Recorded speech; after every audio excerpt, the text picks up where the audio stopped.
होता, जगावं की मरावं हा प्रश्न प्रत्येक मराठी व्यक्तीला पडलेला होता।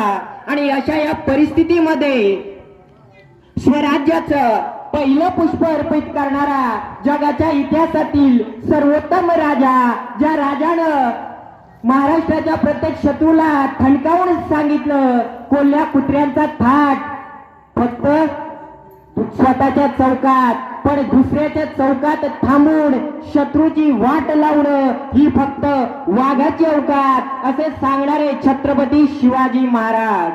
खरं तर निसर्गाचा नियम आहे, एका झाडाखाली दुसरं झाड कधी वाढत नाही, पण 350 वर्षांपूर्वी हा निसर्गाचा नियम मोडीत काढला तर छत्रपती शिवाजी महाराजांनी।